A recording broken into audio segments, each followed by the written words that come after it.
providing us with this training today. It is the COVID-19 staff orientation, and today they'll be reviewing health and safety information with us to ensure that all staff and students are well informed as we return back to school. And with that, I'm going to turn it over to Sharon O'Connor. Sharon? Great, thank you, Dr. Woodward. And welcome to everybody, to our Superintendent, Dr. Lori Dorr, to our Assistant Superintendent and Director of Teaching and Learning, Dr. Sonia Tellier, our Director of Student Services, Dr. Joan Woodward, our Director of Finance and Operation, Patrick Murphy, and to our Director of Human Resources, Dr. Joanny Santos. We'd also like to welcome all our principals, Mary Gans, Tom Bushy, Kathleen Reardon, Rose Moran, Paul Goodhind, Tim Adams, and Sandy Kapsambellis. And also welcome to the entire staff of the Falmouth Public School. Today we'll be presenting a health and safety webinar. And at the end of this webinar, we will be able to answer questions. And this slide presentation will be available for all staff to view via Google Classroom. You will be able to use it as a reference guide, and the links will provide a great resource.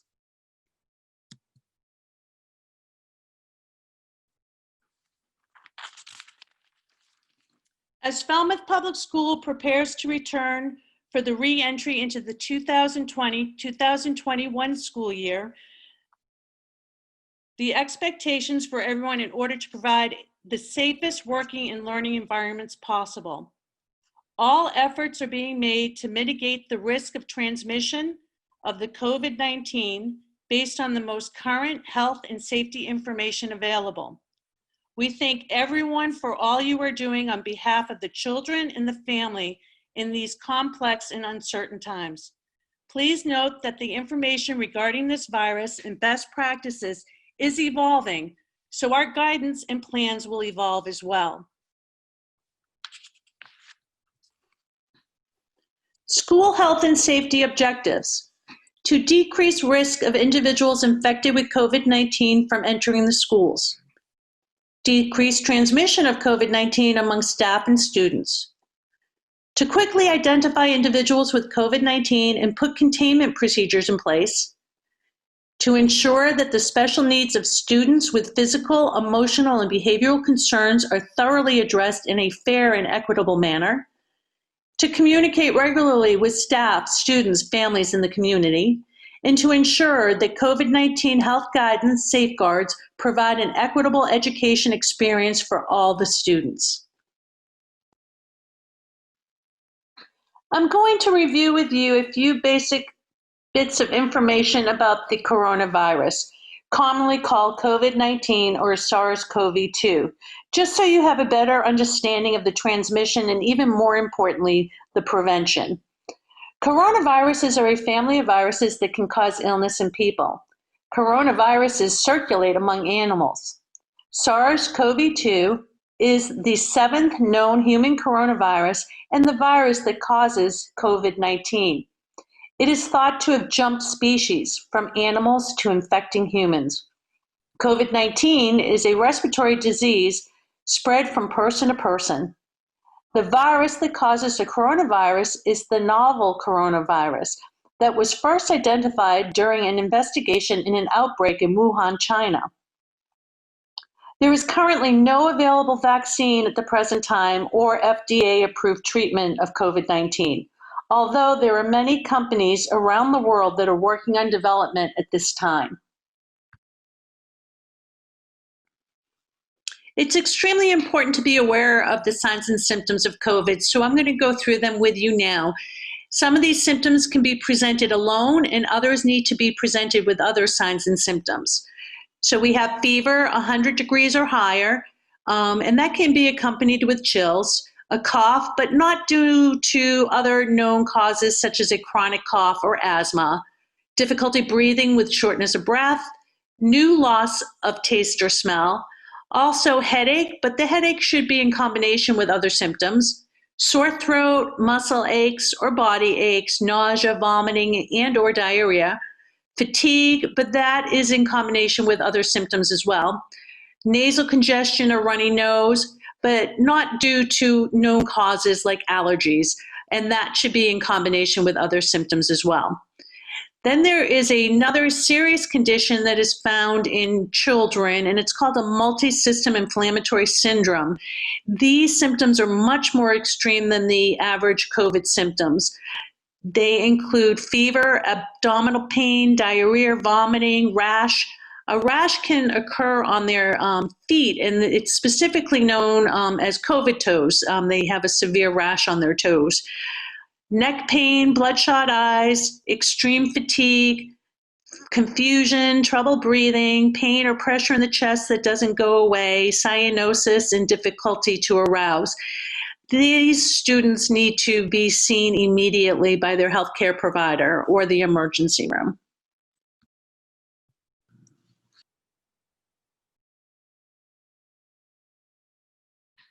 When to seek emergency medical attention.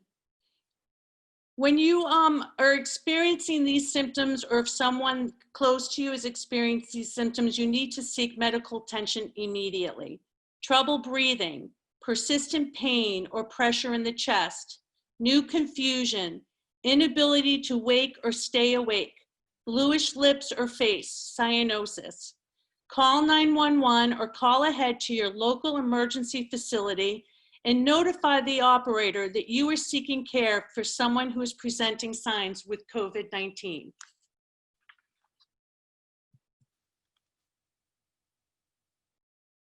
If you have any questions about COVID-19 as it relates to your health, please contact your primary care provider. The Falmouth Department of Health website and the Center for Disease Control website can also answer more specific questions regarding the coronavirus. When you have this resource at home, you can certainly check and click the links to both websites. COVID-19. How does the coronavirus spread? The virus is thought to spread mainly from person to person. The virus spreads by respiratory droplets when someone coughs, sneezes, or even talks. These droplets can land in the nose or mouth of people nearby them and inhaled into their lungs. People who are infected often, but not always, have symptoms of the illness. But without symptoms, they still are able to spread the virus. It's also possible that a person can get coronavirus by touching a surface or an object that the virus is on, and then touching their own mouth, nose, or face. This is why we put the mitigating strategies into place: the hand washing, wearing the facial mask, and physical distancing.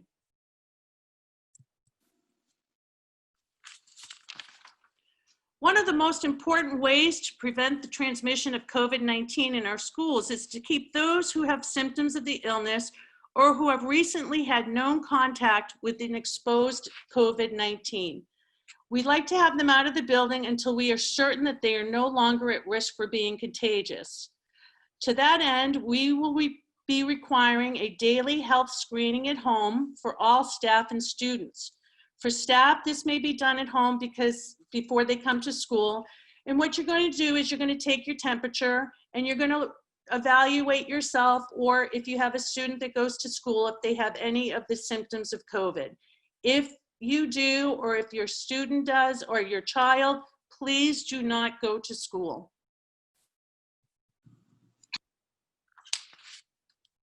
Face covering, hand washing, and physical distancing are the mitigation strategies that I'm going to discuss now. Face coverings. Keep your respiratory droplets to yourself. The CDC, DESE, and the Falmouth Health Department require that all staff, students, and visitors, if the visitors are allowed, to wear facial covering daily and at all times while in the school building. Face coverings have shown to reduce the transmission of COVID-19 by reducing the number of respiratory particles in the air. Falmouth High School staff and students will be provided with a face covering if they do not have one of their own. And there's also medical exemption. So if a student, the face covering requirements will be waived for some students who are unable to wear the facial coverings due to developmental, mental, medical, physical, and behavioral needs. A PCP order will be required for the medical exemption.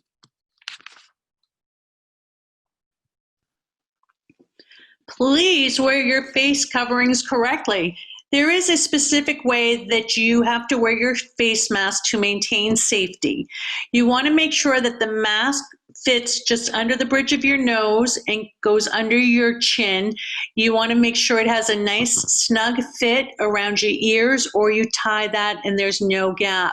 You want to also make sure that you can breathe well without any restrictions. The Falmouth Public School has guidelines for acceptable and non-acceptable face coverings. As of now, acceptable face coverings include the cloth face mask or the disposable surgical masks. The not acceptable face coverings would be bandanas, gaiters, masks with valves, and face shields alone. The face shield does not substitute for a face mask.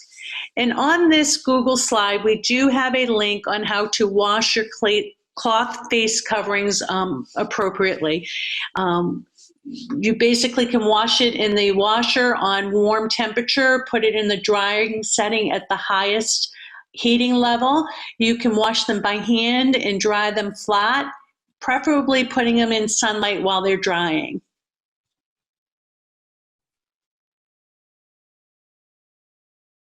I'm going to take this time right now to show you a short little video on how to wear your cloth mask properly.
Care and safety for the mask during lunch and mask breaks.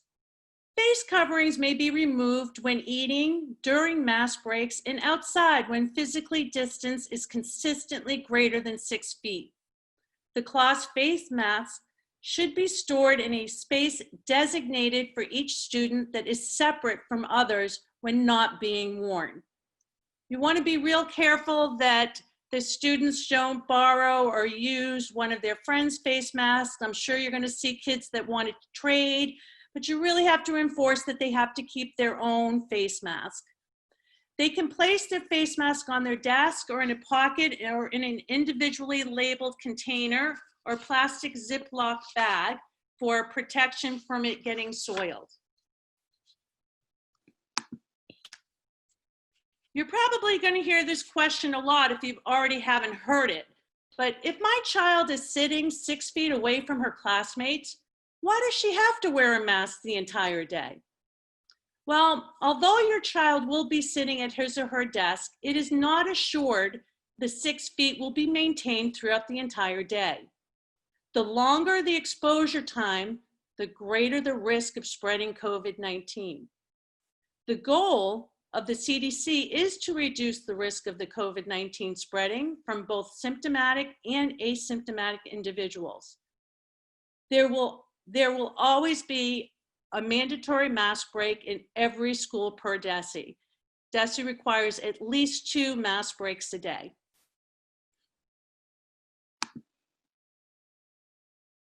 Personal protective equipment, which is PPE.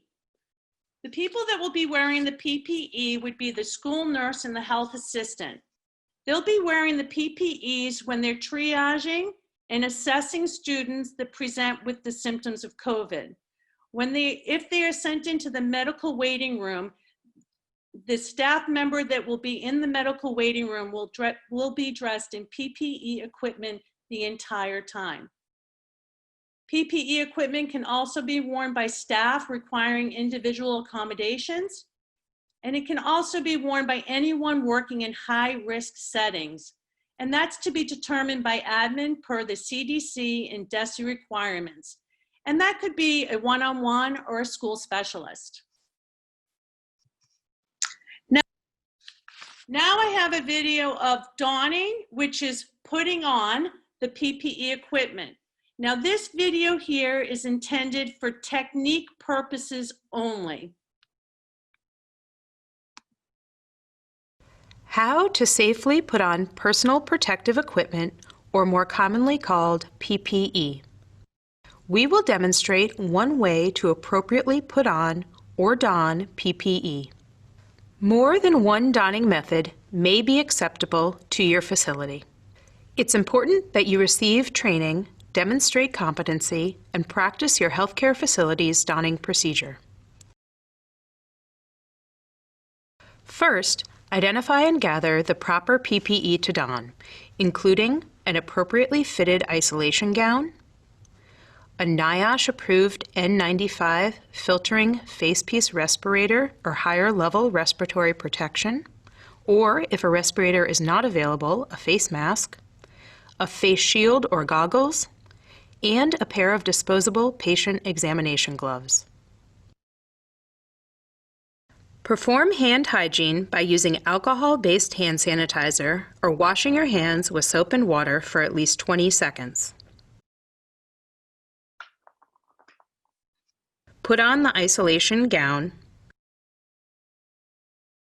Tie all ties or snap all snaps. You may need assistance from another healthcare provider.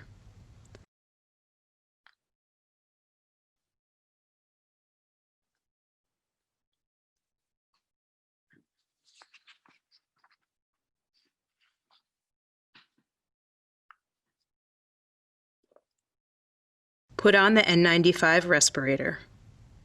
When using a respirator with a nose piece, fit it to your nose using both hands. Do not bend or tent the respirator. Extend the respirator under your chin, protecting both your mouth and nose. Pull the top strap over your head, placing it on the crown. Then pull the bottom strap over your head, placing it at the base of your neck.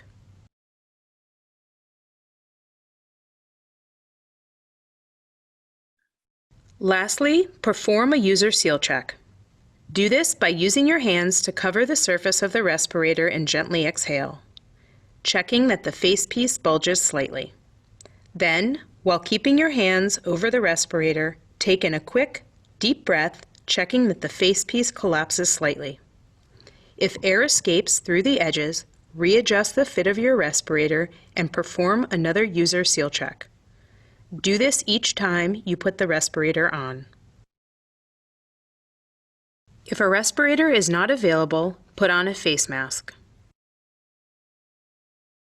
Extend the face mask under your chin, protecting both your mouth and nose. If the mask has loops, hook them around your ears. If it has ties, secure them at the base of your neck and crown of your head. Next, put on a face shield or goggles.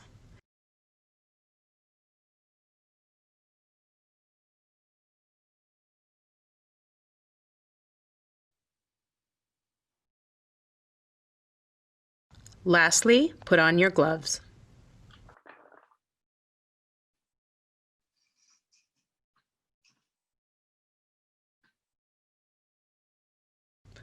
Pull the gloves down so that they cover the wrist of the gown.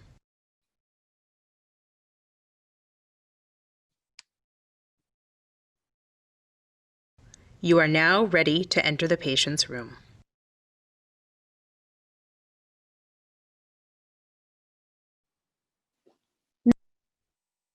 Now I'm going to show you a brief video on doffing of PPE. Doffing would be the removal of the PPE equipment. Again, this video is intended for technique purposes only. How to safely take off personal protective equipment, more commonly called PPE. We will demonstrate one way to appropriately take off or doff PPE. More than one doffing method may be acceptable to your facility. It's important that you receive training, demonstrate competency in removing your PPE without contaminating yourself, and practice your healthcare facility's doffing procedure. Remove and discard your gloves. Gloves can be removed using more than one technique. For the glove and glove technique, pinch the outside of the glove near the wrist. Peel downwards, pulling the glove inside out. With your ungloved hand, slide your finger under the wrist of your remaining glove. Again, peel downwards, turning the glove inside out. Discard the gloves. For the beaking method, pinch the outside of the glove near the wrist. Using your finger, pull the glove inside out and over the fingers and thumb to form a beak. With the beaked hand, pinch the opposite glove at the wrist and pull downwards, turning the glove inside out. With the ungloved hand, pull the beaked glove off, touching only the inside of the glove. Next, remove your gown. Untie all ties or unsnap all snaps. Some gown ties can be broken rather than untied. In that instance, break the ties gently, avoiding a forceful movement. Reach up to the shoulders and carefully pull or roll the gown down and away from the body. Dispose of the used gown. You may now exit the patient's room. Perform hand hygiene by using alcohol-based hand sanitizer or washing your hands with soap and water for at least 20 seconds. Be sure to clean your wrists where the edge of the glove was located. Carefully remove the face shield or goggles by grabbing the strap and pulling upwards and away from your head. Do not touch the front of the face shield or goggles. Next, remove and discard the respirator or face mask. If you are wearing a respirator, remove the bottom strap by grabbing only the strap and bringing it carefully over your head. Grasp the top strap and bring it carefully over your head, and then pull the respirator away from your face without touching the front of the respirator. If you are wearing a face mask, carefully untie the straps or unhook them from your ears and pull the mask away from your face without touching the front of the mask. Lastly, once again, perform hand hygiene after removing the respirator or face mask.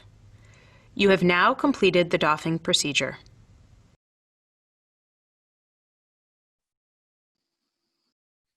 Just for clarification purposes, as far as the mask, goggles, and face shields go, not all staff will be wearing face shields and goggles. And the staff and students, they'll be wearing cloth face masks or disposable medical masks, with the exception of a few. And no one will be wearing the N95 respirators.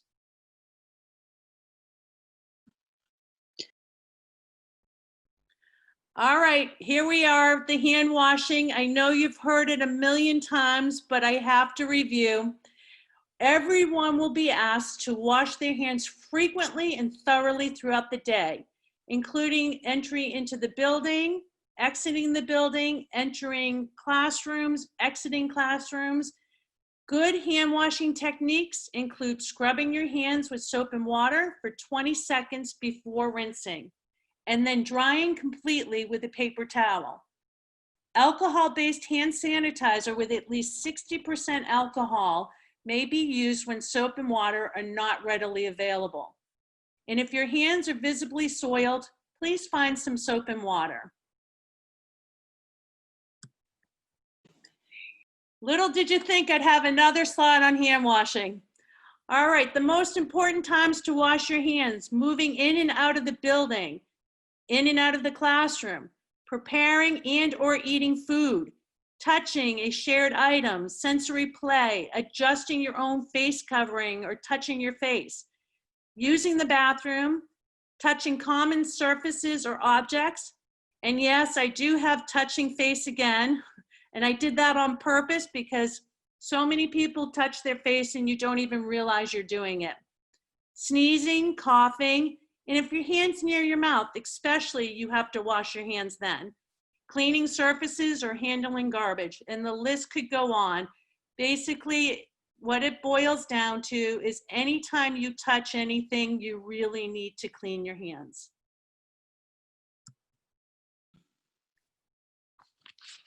Physical distancing. Physical distancing will be an extreme priority in our schools this year. It refers to maintaining, when at all possible, at least a 6 feet distance between yourself and other individuals around you. Used in conjunction with other mitigation strategies such as wearing facial covers, physical distancing can greatly reduce the transmission of COVID-19 and other viruses. At times when you're within closer than 6 feet to another person, it's really important that you do have the face mask on and you try to move away as quickly as possible. And this can happen when you're in school. Certain floor areas in the building will be marked as reminders to maintain distancing. Schools will also be working out directional flow patterns for walking that will support these efforts. Staff may expect to see clear physical barriers to prevent face-to-face contact, such as in a reception area.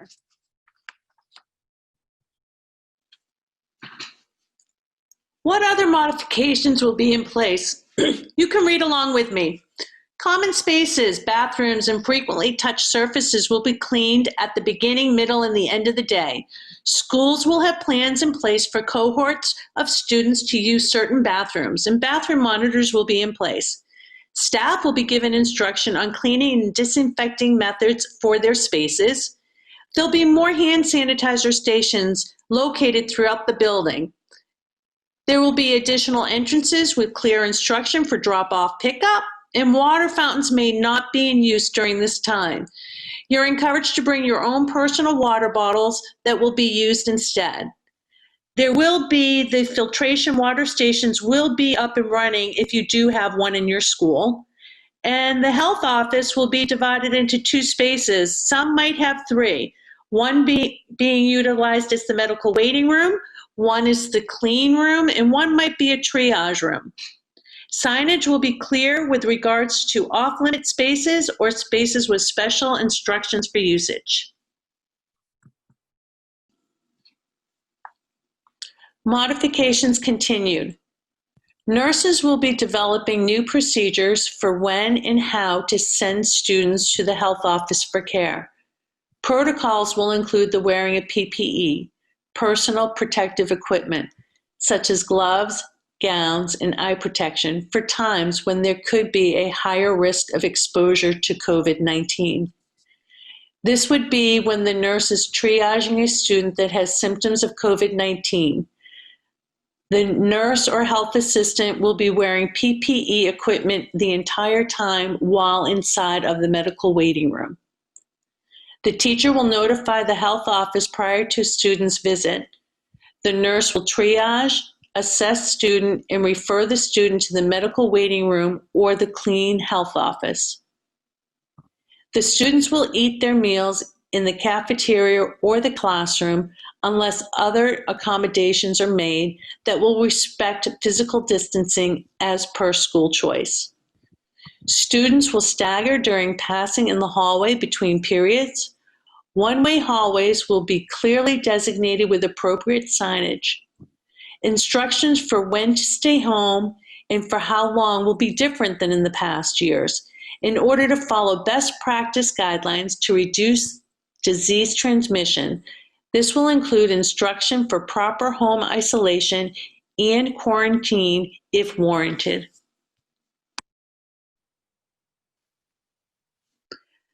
This has to be one of my favorite slides. I know it's busy and it might be overwhelming when you look at it, but this is our nurse assessment algorithm that we're going to be following in the nurse's office.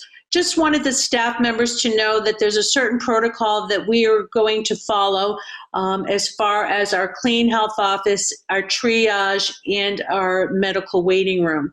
On the right-hand side, we have the one symptom goes home or a combination of two that go directly home.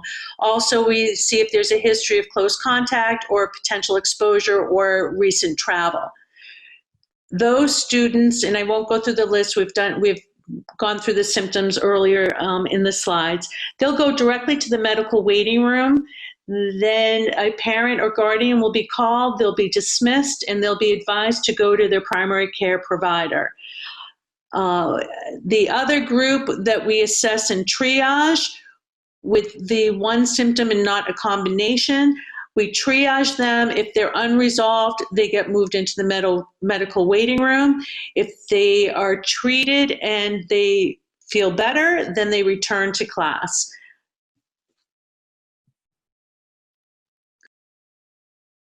COVID-19 testing sites. This slide just has links to sites that are located in Massachusetts and Falmouth, Hyannis.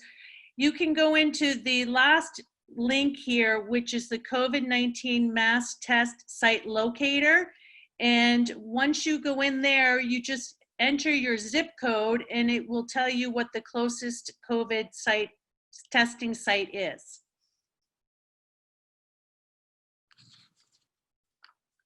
Definitions. The reason we're doing the definitions is when you hear people talking, a lot of times they can confuse isolation and quarantine. So we thought it would be a good idea just to clarify the definitions. Isolation is when we separate sick people with a contagious disease from people who are not sick. Quarantine is when we separate and restrict the movement of people who were exposed to a contagious disease to see if they do become sick. And then also we wanted to add close contact. Close contact is when you're within 6 feet of someone diagnosed with COVID-19 for 15 minutes or more with or without a mask.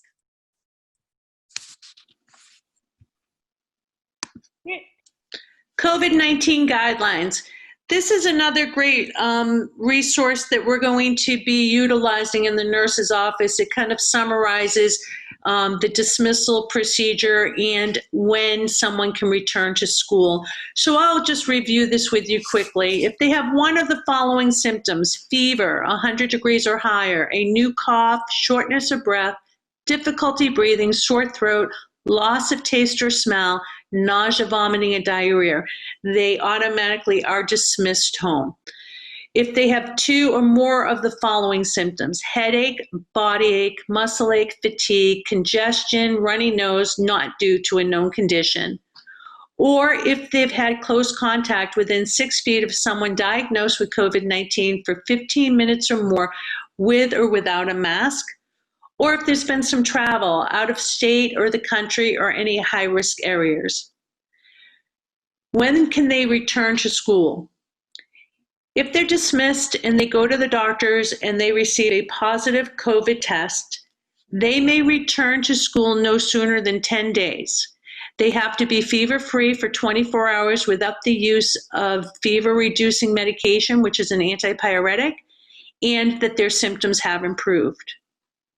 If they receive a negative COVID test, they need to be out of school, and while they're waiting for the test results to come back, they're isolated. Once they receive the test results as negative, they have to be at least 24 hours fever-free without taking fever-reducing medication, and their symptoms have to be improving. If they're dismissed and they do not go to the doctors or their primary care provider, and they choose not to test, they have to stay out for 10 days. And when they return, they need to be fever-free for 24 hours without the use of fever-reducing medication, which is an antipyretic, and symptoms have to be improving. Or if they do go to the primary care provider, they're not tested for COVID, but they were diagnosed with an alternate diagnosis. They may return as long as they're fever-free without the use of an antipyretic for 24 hours and symptoms improving with a doctor's note. If they've had any exposure to COVID-19, they have to quarantine for 14 days, regardless of their test results if they are tested. It's 14 days. And on the next slide, we're going to talk about travel to high-risk areas. Travel to high-risk areas. The reason I made this its own page is because we just had an update on the recent guidelines set forth by the CDC on August 24th, 2020. CDC did remove its recommendation for travelers to complete a self-imposed 14-day quarantine period after traveling out of state or out of the country. However, it did note that while it no longer recommends the self-quarantine, it does advise you to still follow your local recommendations per your state or city upon your return. And Governor Baker still has the travel orders in place. So as far as the guidelines go, Massachusetts is still following the 14-day quarantine with traveling out of state to high-risk areas and the country. Also, they recommend that you're tested for COVID-19 within 72 hours of your traveling.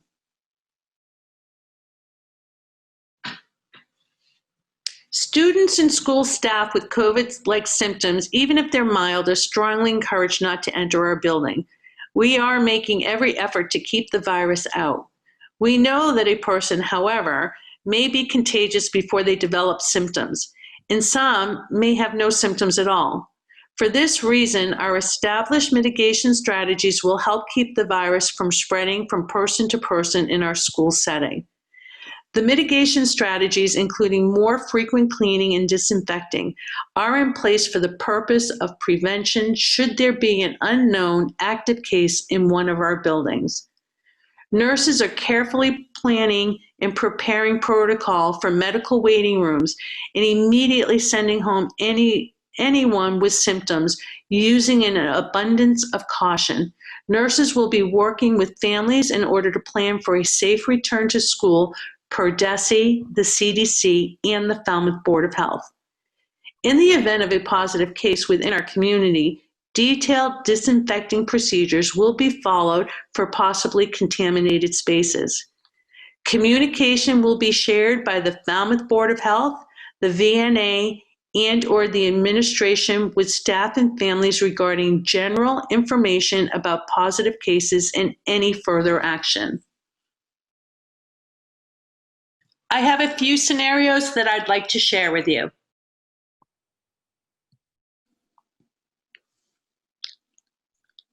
Scenario 1, Elizabeth had close contact with her coworker who tested positive for COVID-19. Elizabeth knows that she will no longer have future contact with her coworker, so she is home. She quarantines for 14 days from the date she had last contact with the coworker. And then Elizabeth goes to her PCP, she receives a COVID negative test, but she will still need to quarantine for that full 14 days. And the reason being is symptoms can develop anywhere between 2 and 14 days after the close contact. This is something that is really important to remember. It can be misunderstood and people don't understand that you cannot be released from quarantine. You have to stay in it for the full amount of time, despite getting tested and despite getting a negative test. So I'm probably going to repeat this 5 more times. All righty, on to the next slide.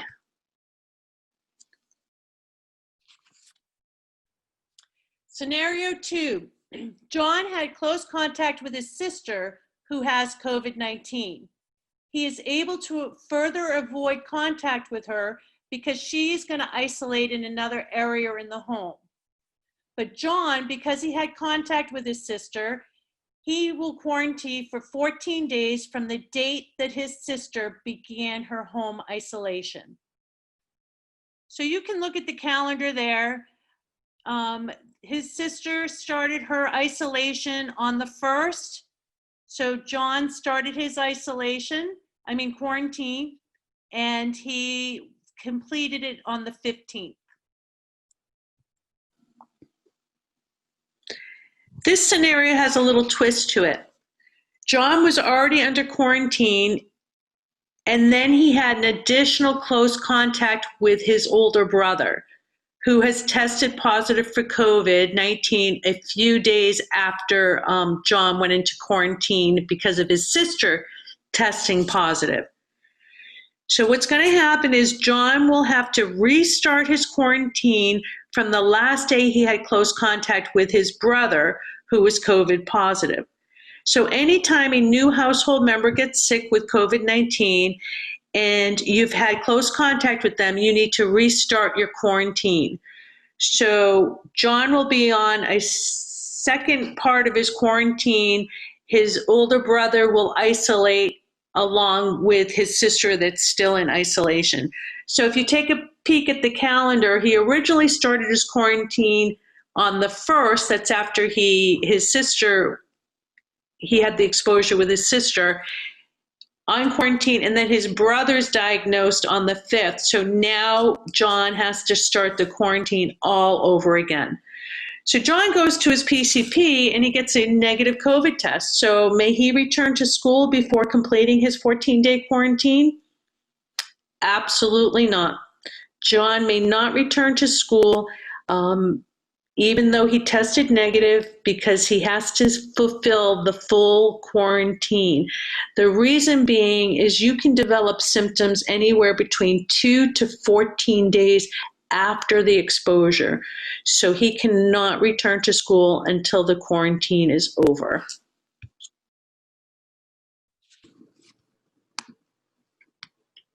Okay, in this scenario, we have Mary, and Mary presents to the nurse's office. She's symptomatic while she's at school. She's triaged and she's escorted to the medical waiting room. Her parents are called, or guardians are called for dismissal. When they come to pick her up, it's advised that she follow up with her PCP. So Mary does go to her PCP. They do a COVID test. She has to go home and isolate until she has the results of the test back. The tests come back negative. So if the tests come back negative, she has to wait until she's 24 hours fever-free if she did have a temperature without the use of fever-reducing medication, and that her symptoms are improving. She can certainly return back to school as long as she has a PCP note. She can also have an alternative diagnosis where the primary care provider will fill out a diagnosis other than COVID, and she can certainly return with that note as well. On the other hand, Mary is dismissed. It's advised she follows up with her primary care. Her parents or guardian decides not to bring her in to get tested. So what happens is, because she wasn't seen by the PCP, she doesn't have an alternative diagnosis, she doesn't have a negative COVID test, so she has to isolate at home for 10 days regardless. After the 10 days, she has to be, if she has a fever, 24 hours fever-free without the use of fever-reducing medications, and she has to exhibit that her symptoms have been improving. It's also important to notice that healthy, asymptomatic household members may continue school attendance during this time.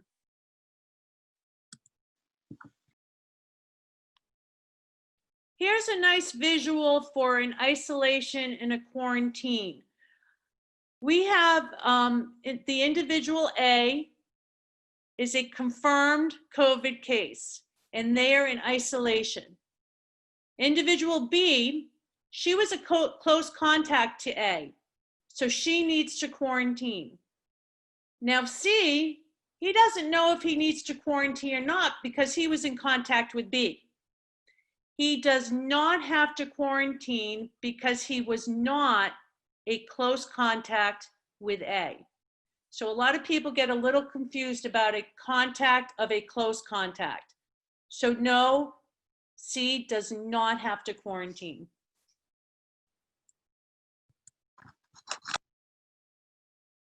The contact tracing is done by the VNA and the Falmouth Health Department. Immediate and careful contact tracing done by Falmouth Health Department is a critical component of containing COVID-19. So the role of the VNA and the Falmouth Health Department is when there is a confirmed case of COVID within the school setting, a member of the contact tracing team will reach out to the case to identify close contacts. The Falmouth Health Department contact tracing team will also reach out to school administration to determine next steps. They also reach out to close contacts in order to quickly contain any further spread. So the role of the school to aid in contact tracing is to use assigned seating for each class. Take attendance for every class and include all people who are in the classroom. Use a sign-in sheet for in-person meetings and document attendees. Keep accurate records of any person other than students and staff that enter the building. Everyone needs to keep track of your own close contacts.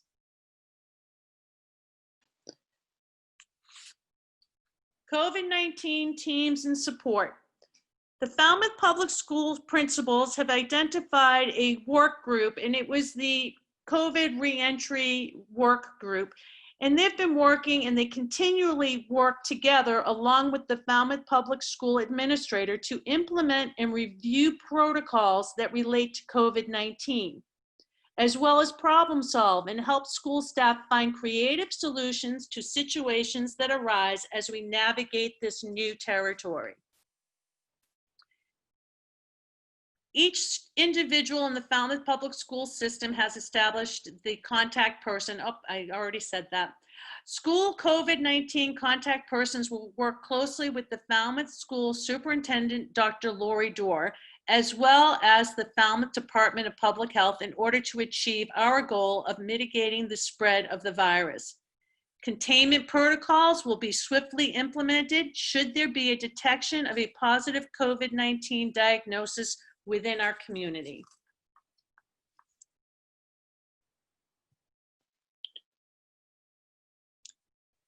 As we prepare to re-enter our work environment, we do so with the awareness that we have all been affected in a variety of ways by this pandemic, both personally and professionally. We are facing new and uncertain challenges and are having to make complicated adjustments in our lives, our schedules, and our work. So please feel free to reach out. We have built-in social and emotional supports throughout the school system. There's opportunities for connection and healing throughout the Falmouth Public School system. We also have the McLean Hospital training modules that you can access. And included on this slide, I do have a link that goes directly to the Employee Assistant Program, which is the EAP. And the town of Falmouth offers this program that provides free counseling to the employees and their families. The program offers confidential psychological, substance abuse, legal, and financial counseling. And for more information, like I said, you can click that link when you have the Google Slides available to you.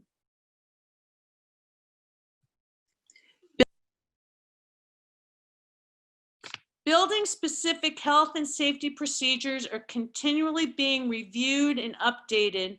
All procedures will be shared with you by our administrative team as they become available. Again, I want to thank you all for your dedication to the students and the families of Falmouth High School. Thank you from the Falmouth Public School nurses.